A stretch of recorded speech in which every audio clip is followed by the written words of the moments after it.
Okay, it's time to get ready to do this. Give a quick look to my inventory. I have the potions and the scrolls I'll need, but by far, of course, I don't really need much else.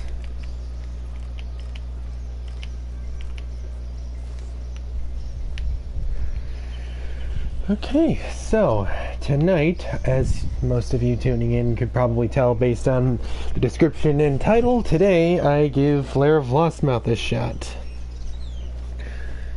That being said, there's not much else to really go in depth on, so let's get right to it.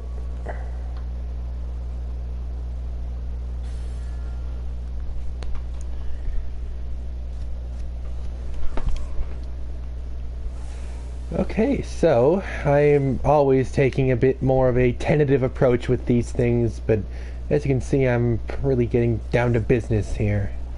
So I've run this map a lot with the party, but we tend to always burn through it a lot, so I'm a little bit unfamiliar with some specifics, so as always, that will lead to me being more tentative. That being said, looking up ahead, got a red iron golem, looks like some assassin drakes, possibly some cult of the dragon cultists. Gonna want to try to keep them separated, so not much to really change here. I want Steely Simon at my side. Red Iron Golem is not going to threaten me much, especially since I can get him alone. Just going to lure him over here, away from those cultists, and just going to go to town on him. This is going to figure to be pretty similar to taking this guy down at Shores of Turn yesterday.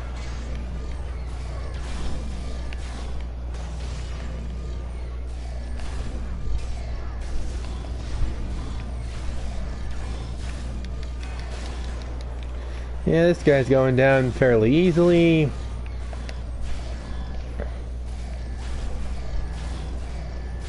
Gonna get some hits to him from behind. He attacks way too slow to seriously threaten me, or my blacksmith for that matter. That's gonna take him down. Let's see, are those cultists back? Yes, they are just coming back from their little, I don't know, friendly walk. So, while I have a moment, time to kind of brief everybody in on my game plan tonight. So tonight's run is going to be fairly straightforward. I suspect the first boss I'll get through him pretty simply. I don't think I'll have much trouble with Cult of the Dragon people along the way. Of course, the Lostmauth himself figures to be a challenge, but the true challenge is going to come from within the Twin Fire Scorpions. That definitely factors to be a big challenge because those guys hit very, very hard. And of course, there's not just one of them, there's two of them. So falling into combat disadvantage is going to prove to be absolutely lethal, especially when you consider that these guys hit very, very hard with their attacks. So I'm actually going to be doing something a little bit different tonight. I'm going to be going into there for the first try with my soak loadout. What that means is I can expect to spend a long time hacking away at them, but I do have the added insurance of some extra bulk, which should come in very, very handy. And if that doesn't work, of course, I'll simply swap to my DPS loadout, but I'm going to be giving that a shot with my tank loadout first and foremost. That figures to give me the best chance I have at getting through that. So on that note, I'll rock the DPS loadout moving forward. Let's see. I'm thinking it's not particularly plausible to get past these guys, so now that they're split up, I can just go ahead and take them out the conventional way rather than trying to, like, run past them. The Assassin Drakes, never really particularly difficult to take down. They're out of the picture.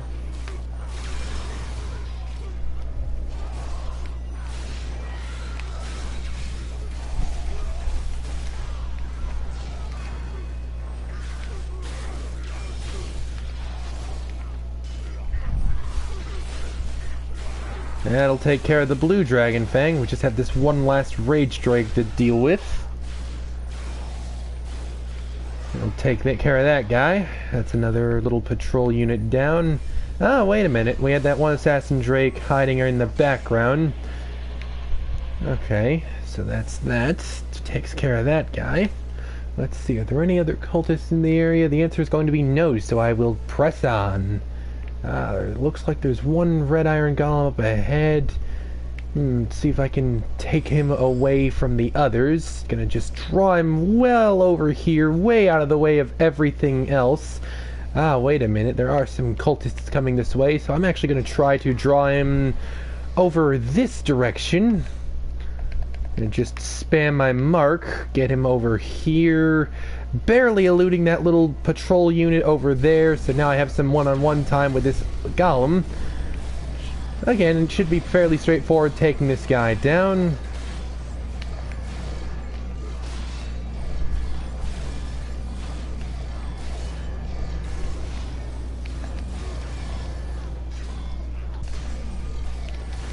Yeah, and he one-shots my blacksmith with that attack. That was fairly predictable. No reason to pop the Lair's bell, however, as I don't really... Oh boy, yep, we're gonna have some more cultists coming in after they notice their buddy getting ganged up on over here. Thankfully, this guy doesn't have much health left, so I should be able to take him down. Oh, and of course, there's the white dragon fang. That's going to be annoying to deal with. Okay, so the golem is out, thankfully. Gonna pop the Lair's bell, get my blacksmith some supports. Drop the crescendo on the white dragon fang, get him down and out of the picture. Now to take care of this green dragon fang.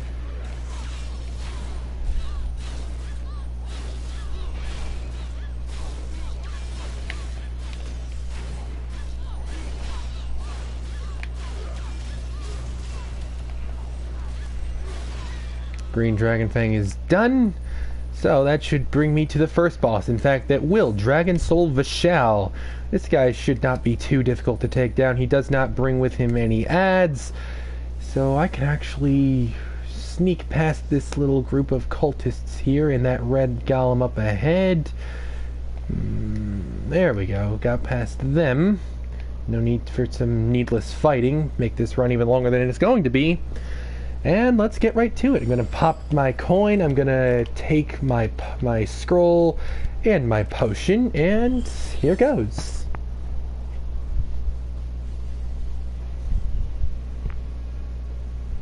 Much like Shores of Turn, there's no actual background epic music for these first two bosses, although that will change once I reach Lostmauth. So, lay down the Orcus Ball and get right to it. Gonna wait for him to charge up, as he always does. Drop the crescendo.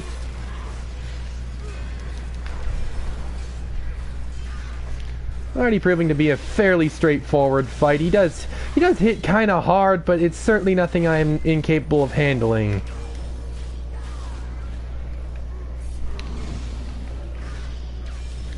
Kind of works a bit like the Dreadhounds on Dreadring, in that he has this periodic attack where he rushes at me and tries to pounce. Nothing I can't handle, though. He does deliver a nasty blow right there. I'm just going to stay in guard a little bit longer to try to get some health back. Allow my lifesteal stat to give me a hand.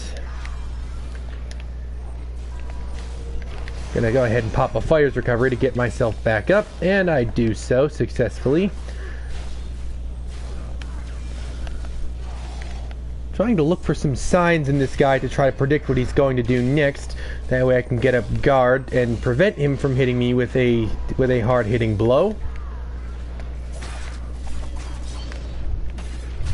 Already got him to a little bit more than half health, and as he's about to pounce, those opportunities where he is pouncing give me some opportunity to hit him uninterrupted. Gonna lay down my lion to get me some temporary HP to swing at him pretty freely, not really caring what he does next so long as I have that temporary health. Such is life with the swift golden lion. Alright, and we're going to see some separation here as he's going to turn into two different beings. There's going to be Dragon Soul himself getting off of the Rage Drake, and there's going to be the Rage Drake itself. Going to definitely want to be careful of Dragon Soul. Unfortunately, my crescendo does not actually stun either of these two, so I am kind of working at a little bit of a disadvantage there. Of course, I also cannot kick them with my bull charge attack. Guard is running a little bit low, so I'm going to try to stall a little bit, running away for a moment to give my guard a little bit of chance to heal. Lay down the crescendo while Dragon Soul Vishal's back is turned. get away from the Rage Drake. Ah, my blacksmith took a beating and he's going to be down and out of the fight for a little bit.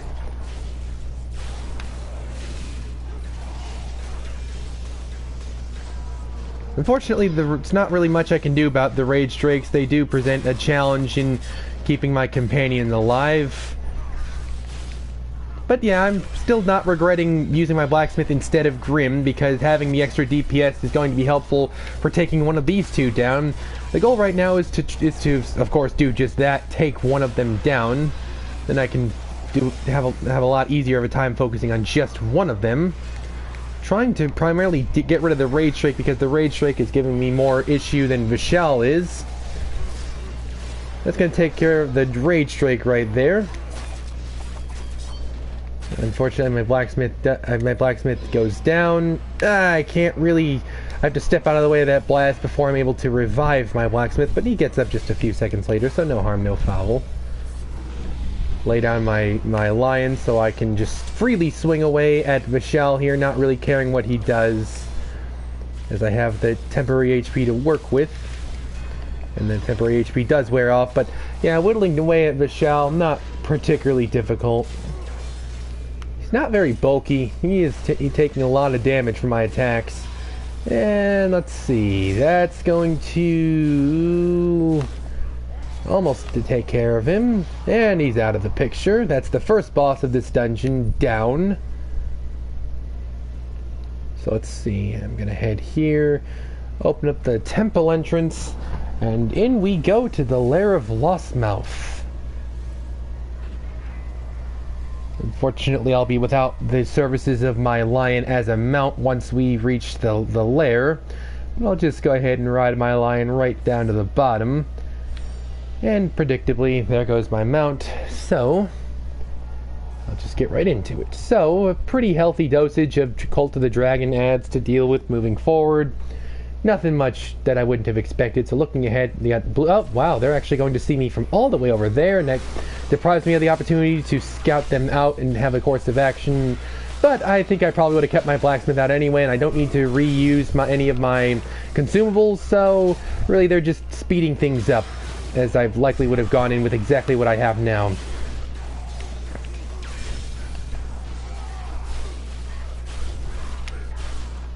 Unfortunately, there's little I can do about the Blue Dragon Fang popping a potion, as I'm not bulky enough to take him down during that time.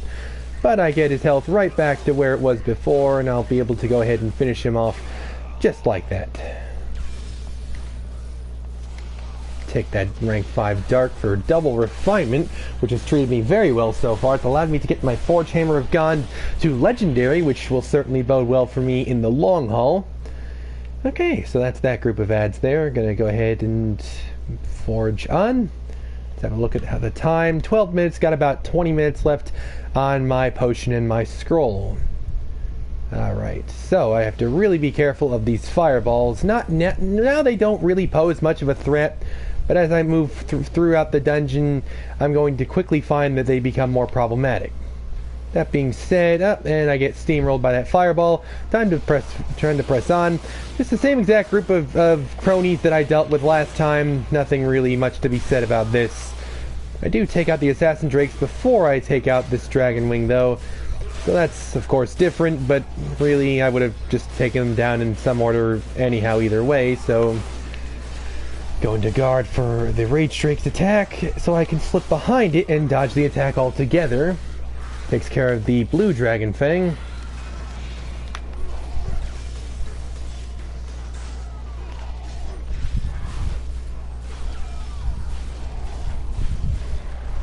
Alright, that's going to take care of the Rage Drake. Gonna go ahead and pick up some loot. Got some Elemental Fire, that's going to be helpful for the AH. Okay, so up ahead...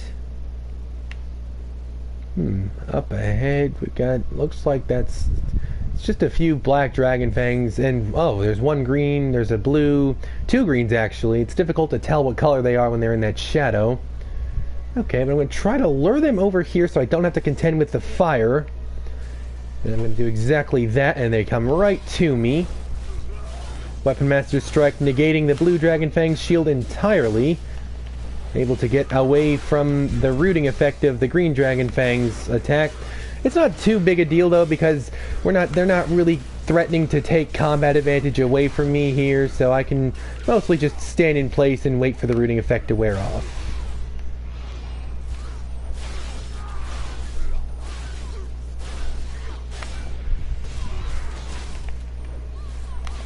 Thankfully, going into guard gives me probably about a 50-50 chance of avoiding that rooting effect altogether. It's not a guarantee, but it happens every now and then. Unfortunately, with my DPS loadout, I do not have much guard to work with, so I kind of just have to work with what I have.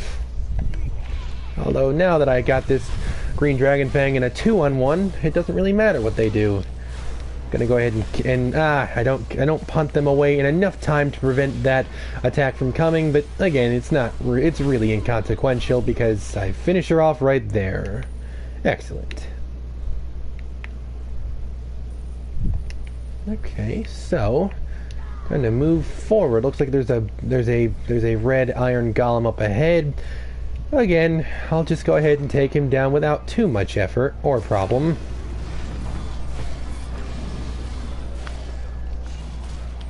Pop my lion to get me some radiant weapon stacks, which will be helpful for taking this guy down just a little bit faster.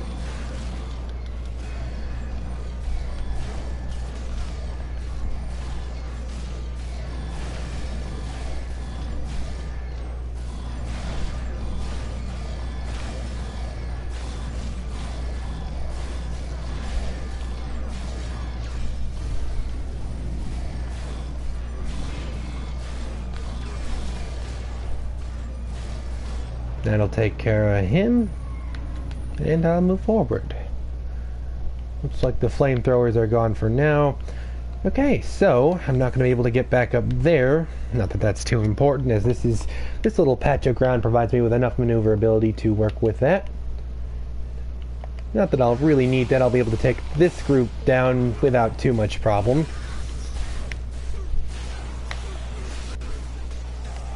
Gonna get out of that red circle that the Rage Drake is providing. The armor reducing effect caused by the Assassin Drakes is a little annoying, but it's not the end of the world. I'm actually able to punt away the blue Dragon Fang before he gets to use his potion. A helpful little maneuver that just serves to allow me to finish him off a little bit faster.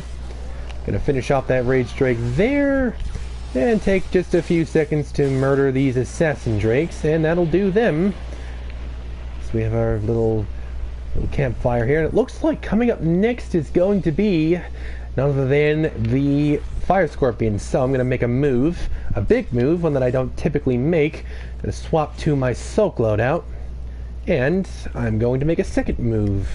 I'm going to bring out my Dancing Shield.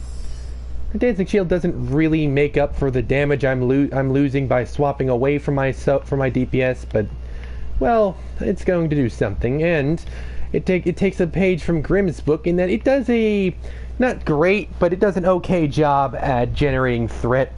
So, hopefully I can contend with these two using that measure.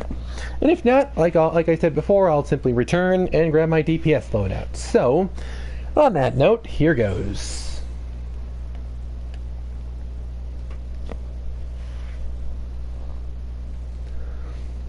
Here we go. This is the big part of soloing this. If I can get past these two, I'm kind of home free to Lostmauth, as nothing else really after these two is particularly threatening. Okay, let's see. Lay down my Orcus Ball and get it on.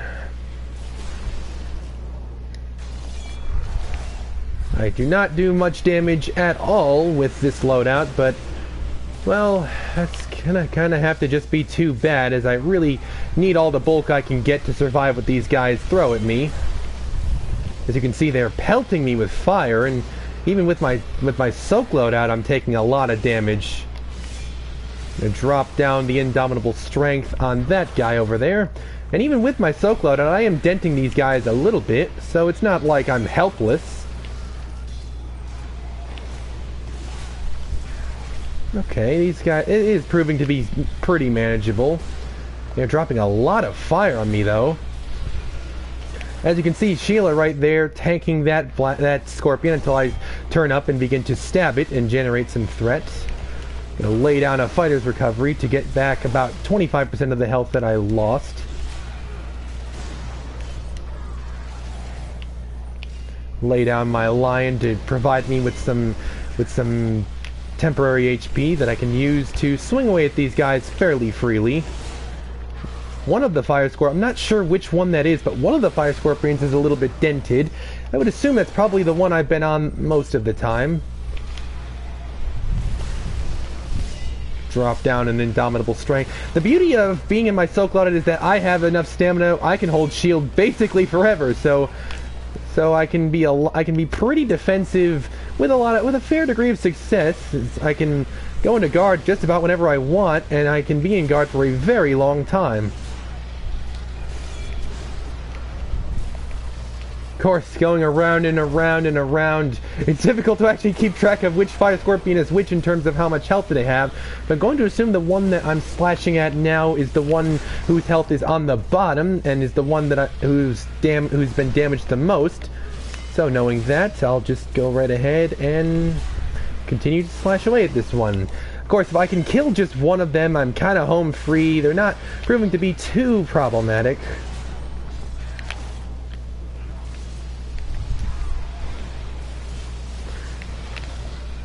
This could potentially have been doable with my DPS, but I'm still feeling good about the decision to remain with my... As you can see, I take a huge blow there, even in my soak loadout. A blow of about 125,000 damage. Of course, I'm using Crushing Surge to get that health back. Gonna go ahead and lay down a Fighter's Recovery to get it all back.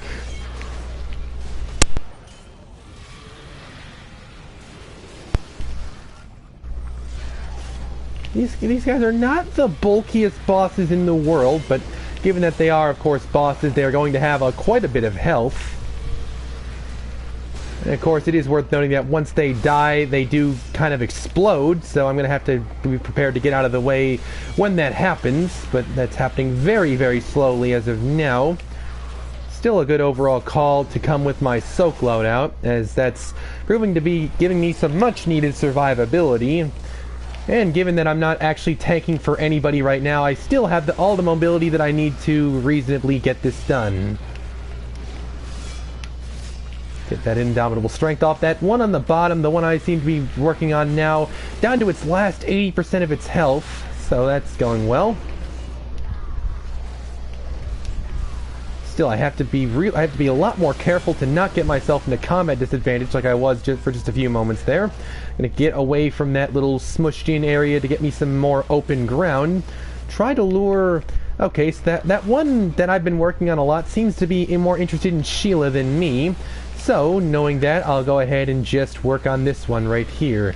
Not exactly part of the game plan, but preferable to dealing with two at once, or dealing with it, especially dealing with them in combat advantage against me.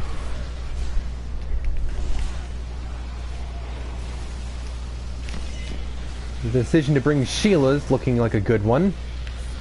Lay down my lion to get me some temporary HP for a while so I can swing away.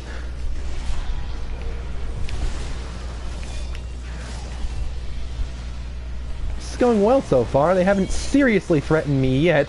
Done a good job of staying in guard when I've needed to, and in using Fire's Recovery when I've needed to, but I'm getting into that smushed in area again, so I'm going to try to retreat a little bit.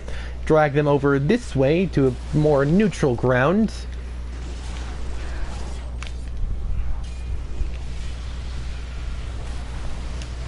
Lay down that Fire's Recovery to get myself some health. If I go into guard from when they do their little fire breathing attack, I can tank it without too much issue. Again, having that added guard though is coming in very handy. It allows me a lot more maneuverability than I would have otherwise had.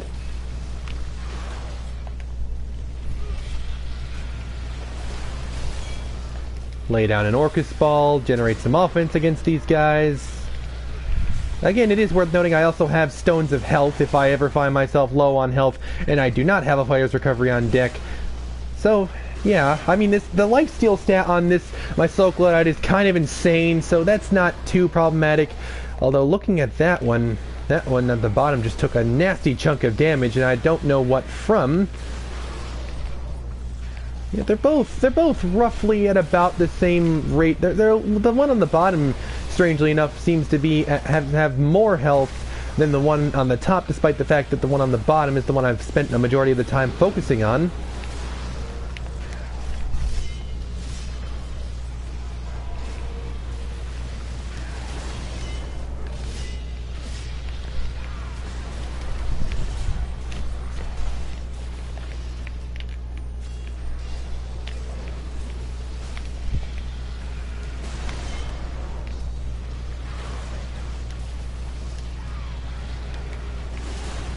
Still whittling away here. I'm going to be doing this for probably about 5, maybe 10 more minutes until they go down. Myself the Commander Strike. The Commander Strike is giving Sheila a hand and actually producing some offense as well. Commander Strike is buffing the damage Sheila does for a short amount of time. And as you can see, Sheila's actually... I'm not actually... I mean, I haven't really been paying attention to Sheila all that much since the fight began, but Sheila really hasn't taken any damage at all since the fight started, and looking over, it doesn't seem like Sheila's taking any damage at all. I'm going to try to pay a little more attention to Sheila throughout the remainder of this battle, but I'm not sure. I'm wondering if Sheila's actually like immune to what these guys are doing, because I've certainly noticed on multiple occasions these guys are focusing on Sheila, but doesn't seem to be taking any damage over there. It's difficult to make out where Sheila is, because Sheila is a massive, you know, shield. So it's difficult to tell, but looking at it, yeah, there you go. I see that Scorpion slashing away at Sheila, but leading off as immune. Immune? I see more immune. This is certainly an interesting little development here.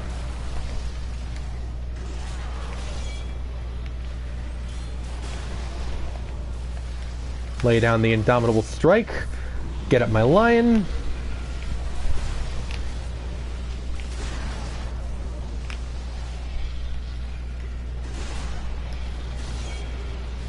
And there we go. I see Sheila getting knocked back, but immune.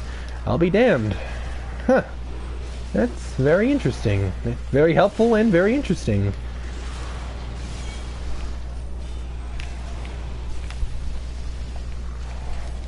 Lay down my Orcus Ball.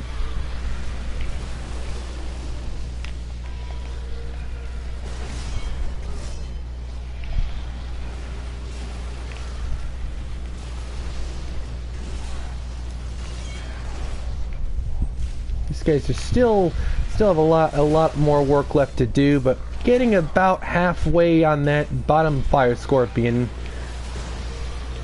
They hit so hard that I can't, as you can see, I get absolutely wrecked and have to use a scroll. Not the end of the world at all. But as you can see, one mistake and I go down. That was certainly not part of the plan, but nonetheless, here I still am. You really be careful of these guys. Have to stay in guard a little bit more. It got a little bit greedy.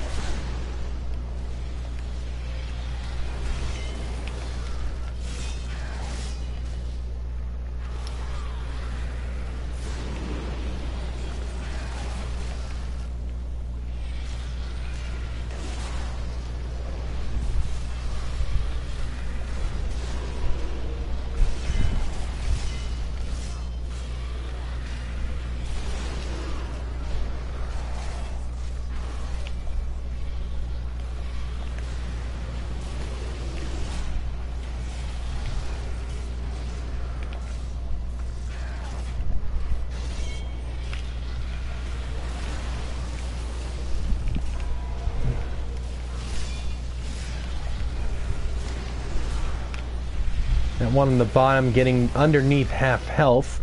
It'd be very nice to take that guy out. The one on the top is approaching about half health as well.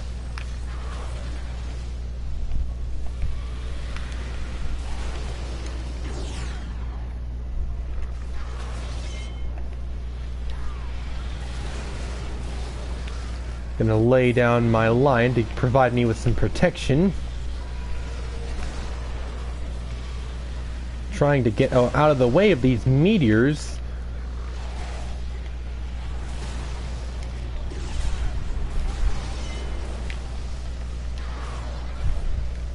get behind, get myself some combat advantage, and drop down the indomitable strength.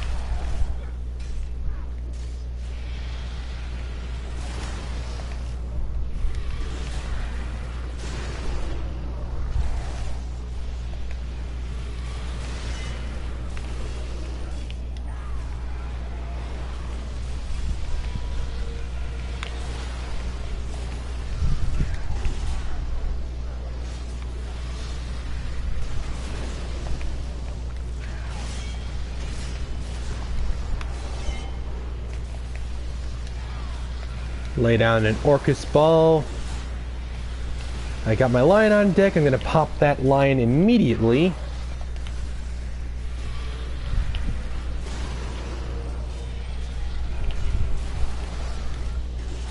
Getting myself into a bit of a corner here. Going to try to maneuver my way out of that.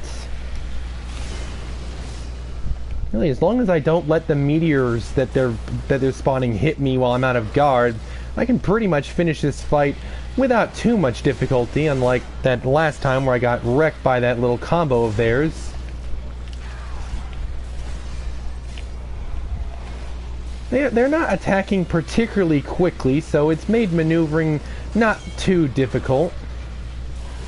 Of course, when there's two of them, that makes things a little bit more complicated.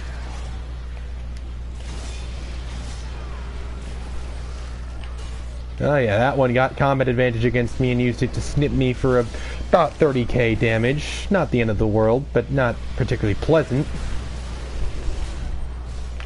And again, Sheila's not taking any damage over there at all. I'm very, very interested as to why. I don't understand why Sheila is immune to seemingly everything those two are doing, but I will certainly accept it. Oh yeah, take a big hit while I'm in guard of about 12k, which is actually a lot given that I was in guard.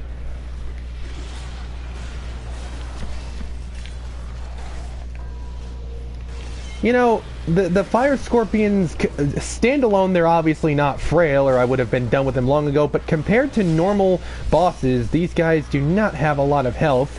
And I can tell because if I was taking this tank loadout to Lostmauth, he would probably be at about 80% damage right now. And whereas these two are just about a little bit less than half their health each.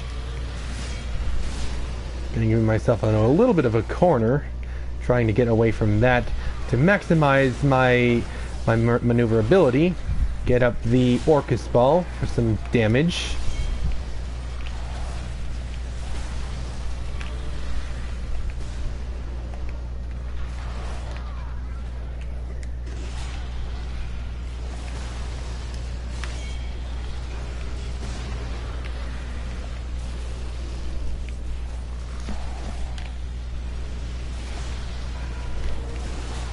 Almost getting hit by that meteor out of guard, but I put up guard just in the nick of time.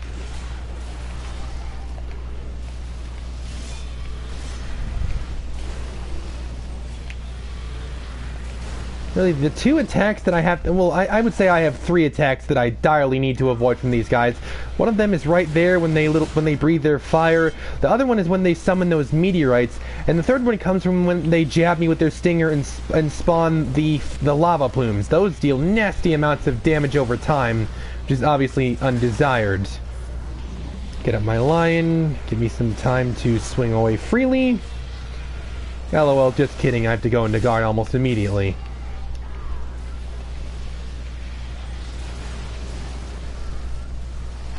Getting some nice hits on that one over there.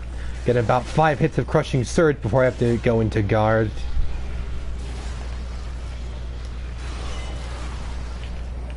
Let's see, I don't have an Orcus ball on deck just yet.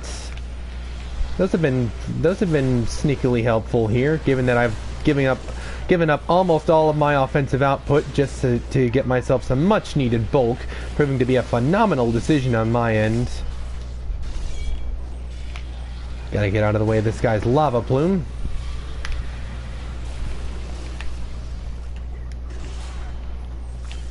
Whittling them away, they're a little bit more, they've got a little bit more than a quarter of their health.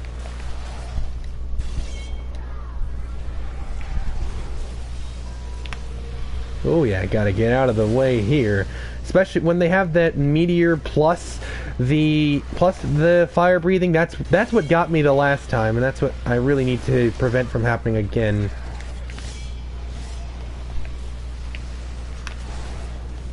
Ooh, yeah, that one taking almost 80,000 out of me before I pretty much instantly re-heal a good portion of that. I'm gonna go ahead and strategically lay down a greater stone. Don't have a fighter's recovery on deck, so that was a good call.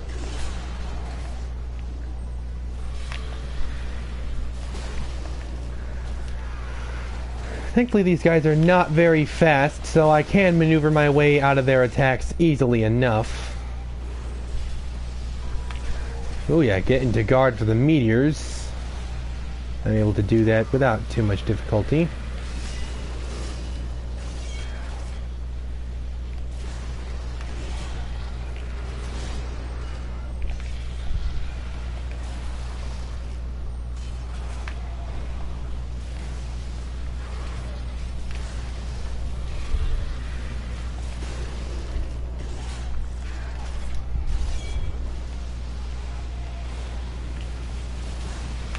Oh my.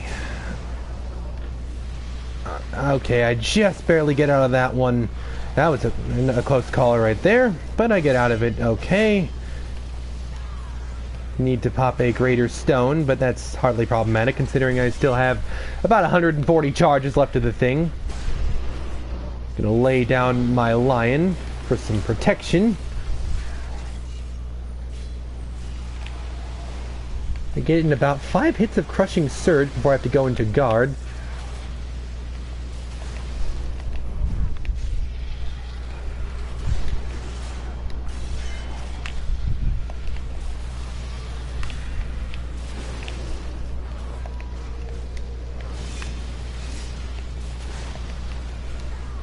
Gonna go ahead and lay down the Orcus Ball.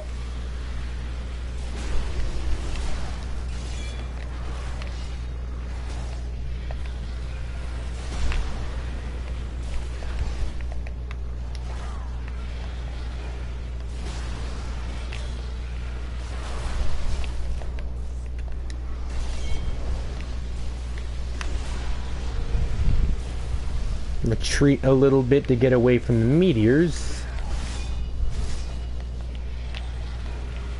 This fight's gone on about 20 minutes. Believable. It's not bad considering I'm using my soak loadout.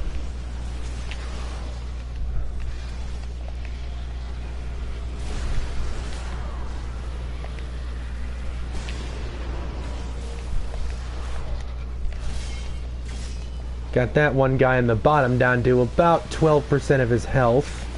That's good.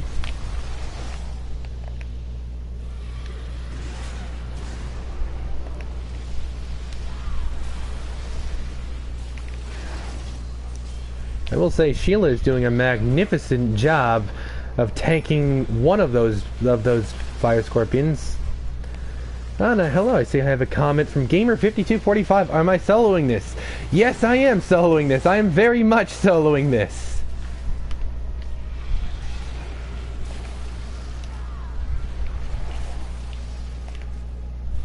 Thank you for joining me on this. It's been an interesting little run so far. Whittling away at these fire scorpions with my tank loadout before I return to my DPS.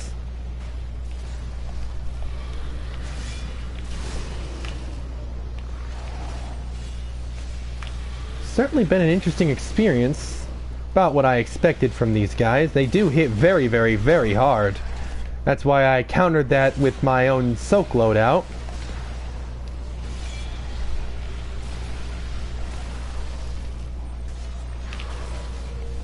That one on the top is on its last limb. Has just under 10% of its health. Got at about 5%, maybe about 7.5%. Who's counting?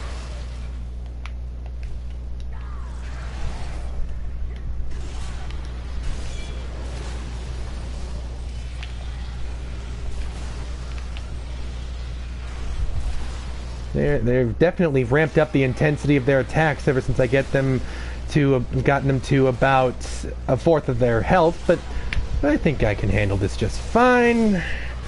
That last one is on its last limb, and it really needs another strong few hits, and it'll be down.